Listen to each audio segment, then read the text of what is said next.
I remembered to put myself on screen this time. Hello, everyone. Welcome to another episode of Going Live with the Global Science Show. This is episode 18, which is so exciting. I've had so much fun doing this for the past couple of weeks. I'm so glad to be back once again today.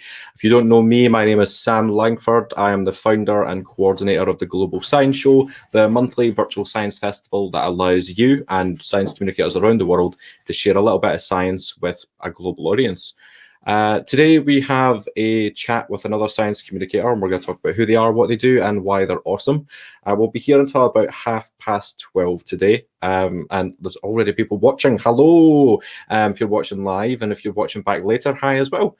I am on coffee 3 today. Yes, Tuesday, when things went a bit awry and our technical mishap, hadn't had a coffee yet. So I've kind of switched that around today to make sure that I'm on it for this live stream. Today's guest is in the same city that I'm in. We're going to Glasgow today. I'm going to get her into the room just now. So say hello, everyone, to Faye Watson. Hi, Faye. Hello. I'm on coffee number 2, so... Not bad. What's the mug you've got? St Kilda. Very Scottish. Oh, very nice. Yeah. Nice. It's one of those places that I've never been. It's like so tough to get there, but I'd love to go and spend a bit of time out in St Kilda.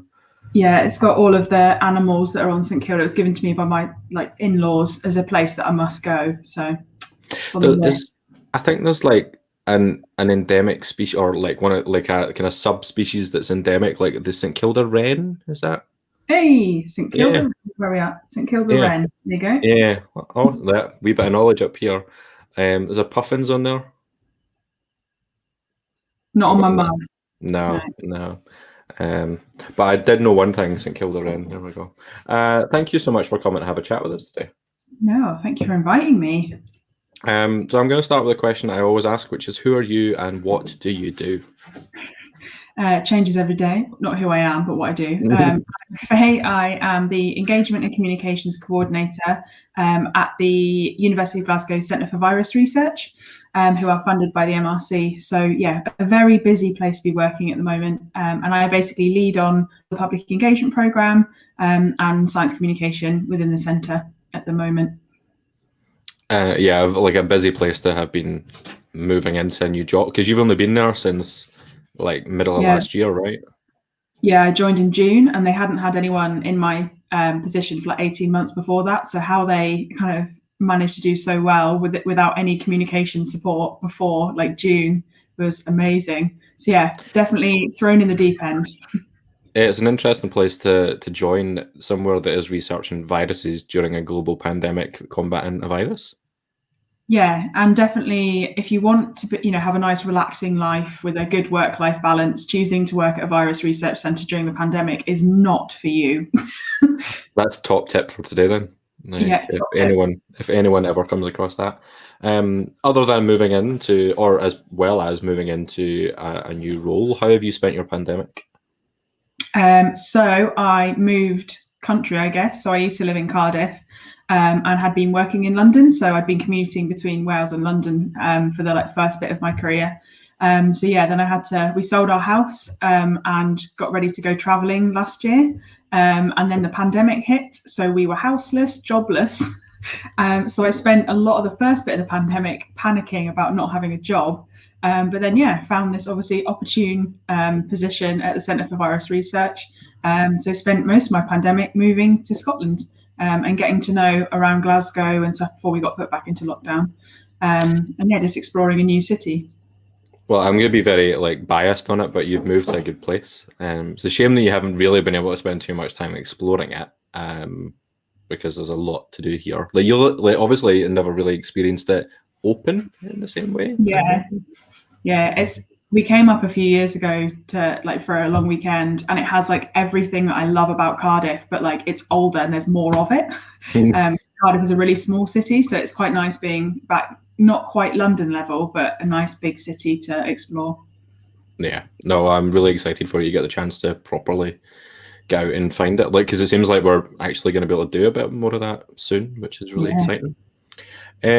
Today, we're going to talk about a project that you've recently kind of embarked on. You're working on a project with the Terence Higgins Trust at the moment. Could you tell us a bit about what you're doing? Yeah, so this project kind of originated a few years ago when one of our researchers, Professor John McLaughlin, linked up with the Hepatitis Trust in Scotland and also Terence Higgins Trust to do a kind of patient visit into the centre, where the patients got to come and spend a day and look at the kind of journey of a blood sample and kind of what goes on at the CVR. We got some money to do it last year, but obviously pandemic. So we kind of rerouted our funding and basically went to the patients and said, look, what would you like to do with this? You know, we've got this money, we'd love to do something. And I was really lucky when I was at UCL. I worked with Cassie Hugel at the Wellcome Centre for Human Neuroimaging, and they ran a really cool forum event for stroke survivors and their carers, which was meant to raise the voice of patients in stroke research at UCL. They took that online in October last year and it was really successful. And we've kind of taken that model and something we'd like to do later in the year, because it's something that CVR hasn't done before, and run a kind of digital patient engagement forum. But kind of to run up to that, I've been working with a brilliant intern called Tia Salter, who's literally just left me to go back to her PhD. And we've kind of designed some other parts of the project. So the first stream is we're going to be looking at that journey of a blood sample, but working in focus groups with groups of the peers and some of our researchers to really explore what happens to that blood sample from arm to petri dish. So from there, we're also going to look at language and stigma, because one of the kind of key problems within patient engagement and involvement is that there isn't a common language between the patients and the researchers. So we're going to be exploring that through some focus groups as well, so that we can train some of our researchers for whenever they do come into contact with patients, they will feel like confident and able to have that really good open conversation. And those kind of two streams will be piloted this year, and then it will lead to the launch of the patient forum during the year, where we'll launch the journey of a blood sample. We're hoping to do like an animation around that to be used for anyone. And then obviously the researchers that are involved in the forum will be trained using the language and kind of stigma work that we've done with the patients. So everything is completely co-produced between the two groups, which is really exciting. It's really exciting to know that it's kind of co-production between the two, because I think that it can only lead to a better project at the end. But so much engagement and like research is designed just from a one-sided point of view. So that's really exciting to see that you're doing some co-production with it. Yeah, absolutely. And it's literally from like the name of the project as well. So at the moment I've just sent out a little like form where people can submit like 5 words that they think of when they think about this project. And from that, we're going to produce word clouds and then get people to suggest names for the project. So literally even from the name of the project to the animation to the forum, everything is going to be completely co-produced between the researchers and the peers. Well, that can only help to just build trust as well, like that, to know that their opinions and their ideas are really held in high regard. Yeah, absolutely. And that trust is something that we've really been working on. So one of the first focus groups that we did, we brought in a creative facilitator. So if anyone who hasn't heard of her, her name's Alice Haskell, and she's an illustrator, but she's kind of moved into this creative facilitation realm. So she came in to run a creative workshop around the journey of a blood sample for our like first group. And this was basically exploring kind of from when you first have the sample taken to when it's disposed of and things like that. And she created a kind of imaginary art exhibition, and people had to submit their ideas for, you know, kind of money is no object. How would they visualize the first time they ever had a sample of blood taken, or around, you know, what about disposal? What does it look like, or what does research look like? And the different visualizations that the researchers gave to the ones the peers gave were so different, and their perceptions of each other were really different. And it was so interesting to see those come together in one space, and just prove that the kind of open discourse and co-production is so important. There's a research project there in itself, isn't it? Like just on how the two different responses kind of work together or kind of conflict in a way. Yeah. So Terence Higgins, that's like bloodborne disease, but with a focus on kind of hepatitis C and HIV, is that right? Yeah, so they support mainly kind of people with HIV and hepatitis C, and those are the two kind of diseases that we're focusing on at the CVR, because so John actually is retiring this year, but he has spent his whole career working with patients, and even though he's a kind of fundamental virologist, he sees the patient voice in his research as really important, and he set up kind of HCV Research Scotland, was a founding member of that, and it's a really important research kind of consortium essentially, for it. And then HIV as well is something we've got a lot of researchers who look at really kind of fundamental virology and very much in a petri dish or genomics or bioinformatics, and the peers and patients don't often kind of see that kind of that research. It's always kind of the more clinical side of things and how it enhances treatments and stuff like that, so we can kind of fill in that gap in the middle with all the research that goes on at the CVR for the two diseases. It seems like such a valuable thing to have, especially because Scotland in particular. Is it mainly it's Scotland, or are you doing UK wide? Yeah, Scotland. Scotland has that had a real problem with HIV in particular, really, really bad. But it's still something that's ongoing, and there's been outbreaks recently as well. But so having a project that can help to build trust between research and the patients, break down the stigma more as well, is just going to be something that's really valuable. Yeah, absolutely. And one of the things that we're really kind of interested in looking at, especially with the kind of hepatitis population, is when we were talking to some of our collaborators, it's quite apparent that there's still quite a bit of tension between the people who kind of got hepatitis C through kind of injection, so IV drug use, things like that, but also the people who got it through infected blood products, so when you got a blood transfusion. So there's still a lot of tension between those two groups, and they don't often actually overlap in focus groups or things like that, and that is something that we'd really love to build trust within the communities as well, so that we can tackle things like that in the future, which is something I'm really excited about in the future.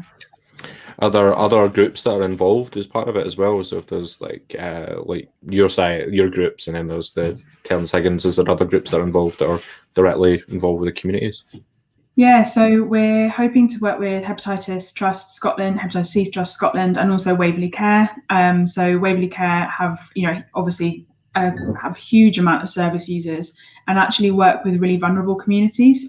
So for example, people who've come over to seek refuge in the UK, or very historically kind of underserved communities who've often been forgotten in treatment and care. And one thing with viruses is, depending on where you got them, they might be, like we know at the moment with COVID, all the variants are very different. So that's one thing that our researchers are working on in a kind of global health realm, is sequencing the different variants in different countries to see if the treatments do work. But we're also hoping to work with HIV Scotland as well. So just kind of pull all of the real kind of knowledge base around these, so that we can have everyone in the room.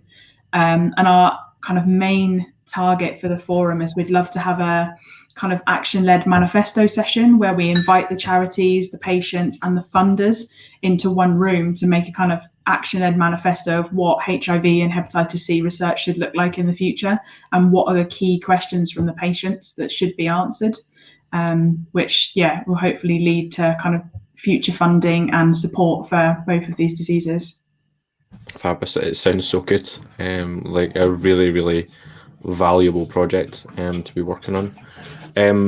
So I think it's worth us talking about as part of that then, like the value that we can see in patient engagement projects for science research and science communication as well. What are your thoughts on that, like the value of PPI? Yeah, I think it's huge, isn't it? And I think at the moment there's a lot of lines that are being crossed. So between so you have public and patient involvement, which is very much kind of someone goes to a public patient group to ask their opinion for their research project.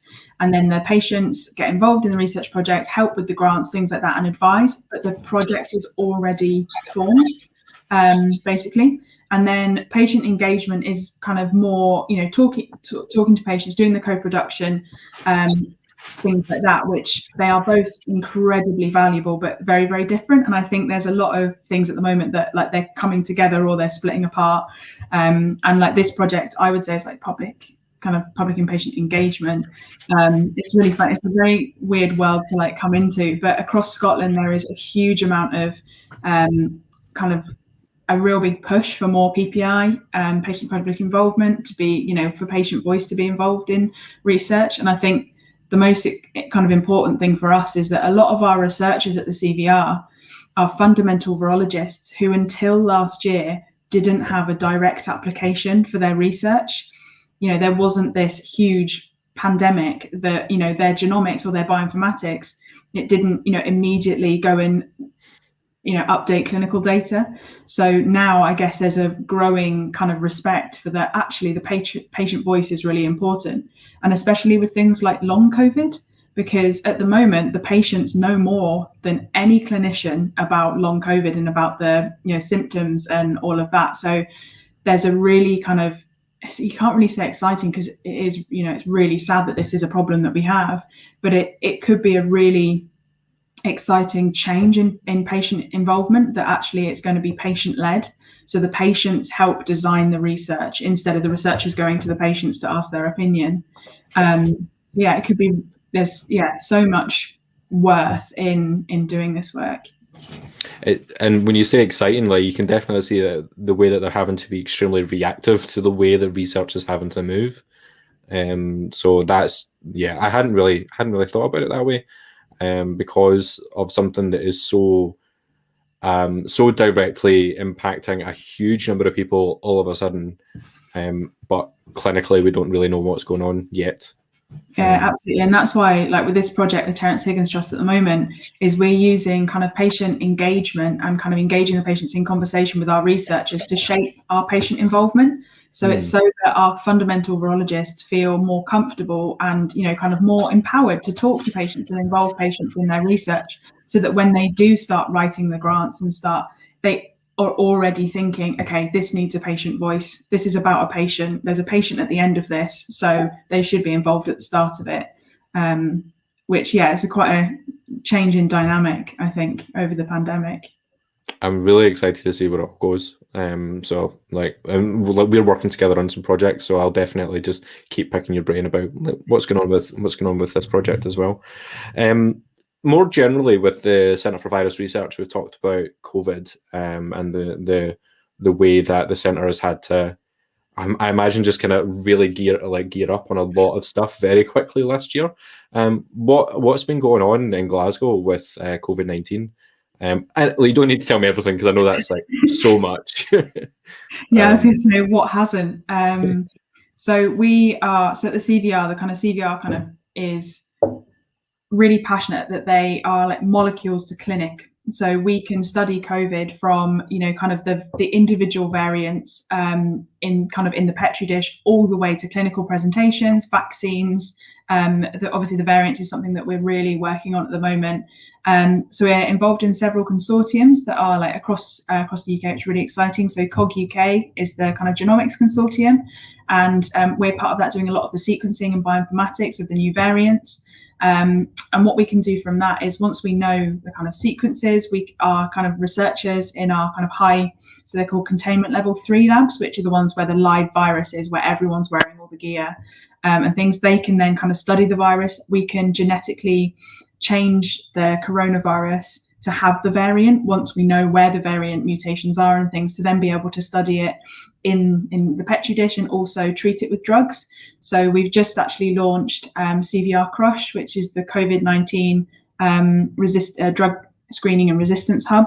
And this won't just be for COVID, this will be for kind of any important virus. They're all important, but ones of kind of economic and socioeconomic consequence, where we're trialing drugs that have already been developed and see how they act against kind of emerging viruses. So at the moment, obviously, that is with COVID. So that kind of launched on the 1st of April. So that's really great. And we're actually hiring a lot of people for that at the moment, if anyone's interested. So from that, we also obviously Professor Emma Thompson, one of our clinicians, has been working on the Glasgow trials of the AstraZeneca vaccine. So she's been kind of championing that up here. Dr. Antonia Ho has been working on so kind of seroprevalence, which is kind of where the virus is in the population, how long it hangs around for, things like that. But she's been doing some amazing work in Malawi. And the kind of links that she has between Glasgow and Malawi have led her to be able to actually change policy in Malawi around testing and vaccines, and kind of ongoing surveillance in Malawian populations, which is great. And then we've got Dr. Janet Scott, so these are all our clinicians, who will be working on long COVID in the future, because she actually worked in Sierra Leone on the Ebola outbreak, and worked on post-Ebola syndrome. So she's using all of her expertise in post-viral syndromes to work with people in long COVID. And then we've got a huge number of researchers actually in the centre who have been the absolute bedrock, and not just the researchers, our technicians, our lab managers, the washroom, who have had to be there through the whole thing to make sure everything is ready to be used. But yeah, it's just an amazing engine to be working in at the moment.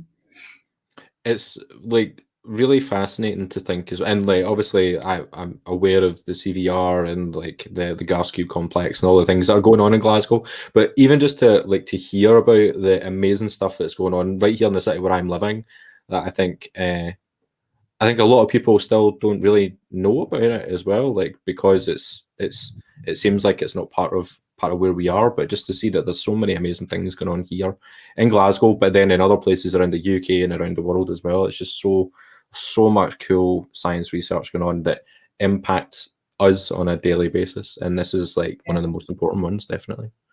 Yeah, and we've got a few new kind of researchers who've joined us, including like Adam Fletcher, who is working on basically how the virus reacts to the cell. So when the virus enters the cell, it's like kind of what are all the traps that it has to get through, where are the tripwires, things like that. And he's thinking about developing some VR for that. So kind of so that you as a person can put a headset on and you are the virus entering a cell, and like all of the kind of innovative thinking around engagement, because obviously virology has now got this amazing platform. And, so the innovative thinking from some of the researchers on how they can communicate that. And for example, Professor Pablo Murcia, he has been looking at co-infection. So with like rhinovirus, which causes the common cold, and how actually rhinoviruses protect us from COVID, and like the rhinoviruses will not let COVID into the cells. And stuff. So that's been quite a big piece of research. That's really interesting with working out co-infections. Like if you go into hospital with something else, will what you've gone in with actually protect you against COVID? Should we all infect ourselves with a cold the next year? Things like that are just coming out that are just incredible. It's going to be like those chickenpox parties. Instead, it's just like, you got the cold. Oh, right. Okay, let's all go to your house then. Because it has been really interesting with the cold, like with, there's been so few, and the flu actually, there's been so few cases of the flu that have been recorded in the last year. And like all of our flu researchers are like, what are we going to do now? Because that's just so interesting in that. Do they think that's because we've been a lot more staying at home, or like the ways that we've changed like masks and hand washing and whatnot that reduce the spread? I think if you think about when the flu emerges, it's kind of in the autumn. All of us were already pretty much in lockdown. Everyone was wearing masks. We, kind of contact was really limited, and things like that. But the flu will be back. It mutates so quickly. But going forward, if people are more encouraged to wear masks during the winter months when they're actually in contact with a lot of people indoors, it might end up that flu isn't as prevalent. And that might be really interesting for kind of policy in the future. Should we be encouraging our older population who are impacted by flu to be wearing masks in the winter and things like that? So there's just so many things that you didn't think would actually be impacted are like now being thought about. No, I'm not expecting you to know the answer to this question, but it's just like interesting to know that in countries before COVID that were already masks were a big part of their day-to-day life anyway, and whether they did have a lower instance of things like flu, like viruses, because of that. Which is interesting and exciting. Definitely have to have a conversation with some of our epidemiologists. It'd be really cool to know. It's so interesting, isn't it? Like with countries like China and kind of in Asia who wear masks, all the time. It might be interesting to look at the data of actually, how did they manage their populations, and were the lockdowns more successful, or did they even need to go into lockdown? It's a really interesting thought. Yeah. As I say everybody before we get started, this half an hour goes very quickly. It's now 25 past the hour. It leaves me with like one last question to ask that I ask most people when they come on. And it's nice because you're kind of coming at the engagement from a different perspective than some other people that have been on, like being specifically within a research centre. What would be your top tips for someone interested in a career in public engagement, kind of like what you're doing just now? Just networking and talking to people. I think that's the main thing that I'd say. Like, I'm literally always happy to chat to anyone who is, looking to start a career in psychom or public engagement. I think and never be afraid to like reach out. Like, a lot of the people that I've kind of thrown into the psychom world, it's just like literally chatting to someone on Twitter or on Facebook or whatever. Like, if you think the stuff that they're doing is cool, just ask them about it. And I think that's kind of when I first started. I just sent myself to loads of conferences, loads of online, and luckily, like, a lot of the stuff ended up being online last year. Joining like the big conferences, Engage, things like that. There are loads of opportunities for you to just throw yourself in and not be scared, because 99.9% of people in the field are so happy to share their practice and chat to you and mentor you, and you'll be really surprised with the amount of yeses that you get from the kind of psychom and public engagement community, because we all just love a chat. Yeah, definitely. I would say that's like probably the biggest thing, is that we all do like to just chat, and you can hardly shut us up sometimes. So yeah, I would agree, reaching out to people and just asking for advice or to have a coffee, it'll work, definitely. It's something that I've really missed because of COVID is conferences and the coffee breaks, and those chats yeah. So like that's something that I look forward to. Yeah, when you kind of stood at a table by yourself with a coffee, and then someone walks over to you and you're just like, oh, friend. One day that'll be back. But what I don't miss is the quality of that coffee, because that was always really bad. Well, but usually the breakfast pastries were quite good though. So it's way up. What you'll need to do when you get the chance is go to an event at the National Museum of Scotland, because their catering is like really good. Okay. Like coffees and cakes that are out of this world. Thank you so much for coming to have a chat with us. No, thank you for inviting me. Where can people hear more about you or keep up with what you're up to?